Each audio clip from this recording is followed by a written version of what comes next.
হ্যাঁ স্টেপ নিয়েছি, ও গেছে থানাতে গেছে, থানা ব্যবস্থা করবে এবার। এবার কি পুলিশ কর্মীদেরও মানছে না টোটো চালকরা?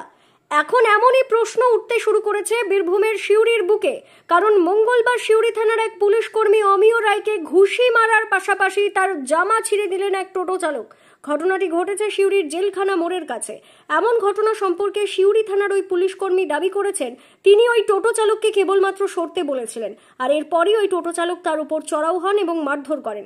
ঘটনার পর অভিযুক্ত টোটো চালককে আটক করেছে সিউড়ি থানার পুলিশ। তার বিরুদ্ধে যথোপযুক্ত ব্যবস্থা গ্রহণ করা হচ্ছে বলেই জানা গিয়েছে। হ্যাঁ হ্যাঁ, কোথায় আছেন? পোস্টিং কোথায়? পুলিশ থানাতে। কোন থানাতে আছে? সিউড়ি থানা। কেন মারলো? ঠিক আছে, ওই ওকে ছড়তে বলেছি বলে ওখান থেকে। কে মারেছে জানেন? ওই টোটোওয়ালা। হ্যাঁ হ্যাঁ, নিয়ে গেছে। কিছু স্টেপ নেবেন তো? হ্যাঁ স্টেপ নিয়েছি, ও গেছে থানাতে গেছে, থানা ব্যবস্থা করবে এবার। বেশ আসছি, এই তো গাড়িটা চাপছি শুরু কর।